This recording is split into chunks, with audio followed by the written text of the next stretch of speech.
Hello everyone, welcome to my YouTube channel. In today's video, I'll be showing you how to create contours using Surfer and then exporting them in AutoCAD.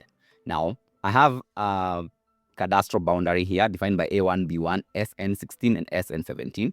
I went to ground and picked these spot heights at intervals of 5 meters, and I have the Excel file that I imported.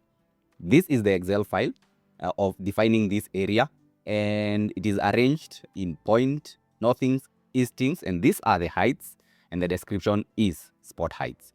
I'll close this, and then I'll open Surfer 16. I am using Surfer 16. You can download it. I'll just come here and open a new project. I'll go to grid data, and then I'll select the CSV file that I created. Here is the CSV file. Open. Now here I'll have to define my data. I can view it, and these are northings, eastings. Northings are under column B, eastings are under column C. The coordinate system is Cassini, and height is under column D. So X, which are eastings, are under column C, Y, which are northings, are under column B, and Z, which is height, is under column D. Now for the gridding method, there are several gridding methods, but this one I want to use Kriging. And then once I have that, I can see the highest coordinate and the lowest coordinate of both northings and eastings and the change in height. I'll click OK.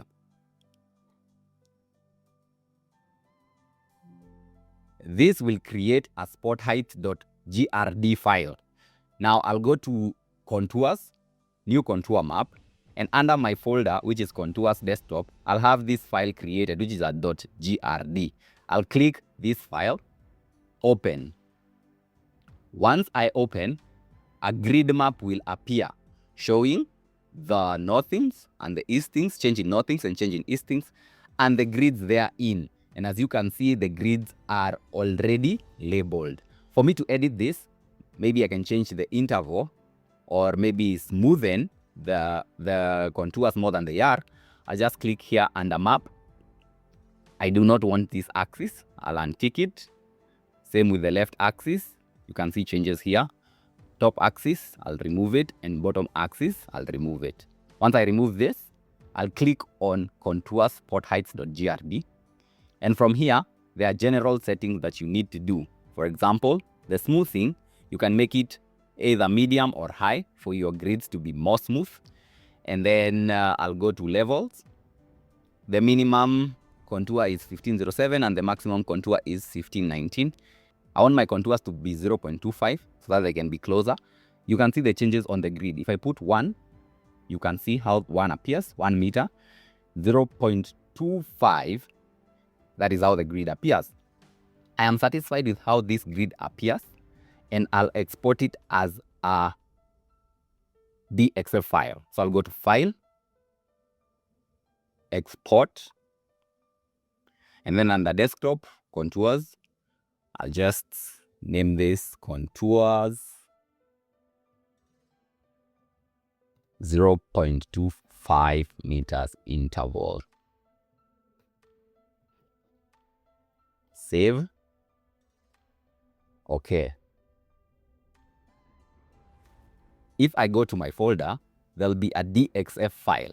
I can open this using AutoCAD by just double-clicking it.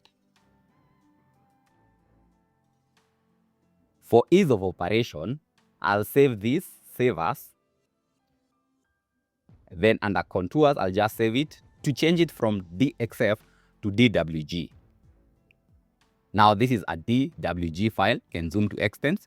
Here are my contours. From here, I can do several changes. For example, maybe create a layer and label it contours. Change the color to my desired color. I prefer using this brown color. And then I can just add everything here to the layer I just created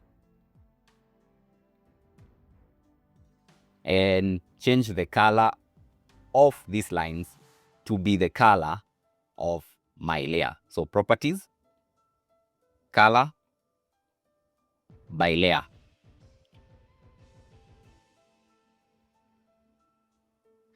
Now I will copy these contours as they are.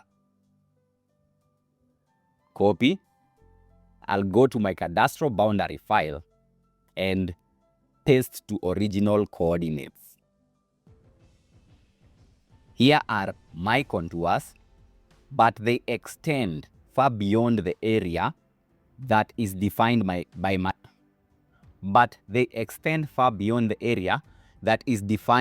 by my cadastral boundary. I can just highlight that and trim the contours that don't fit my area of study.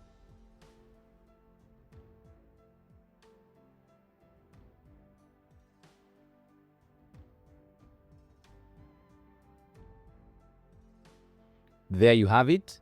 These are the contours defining my area of study.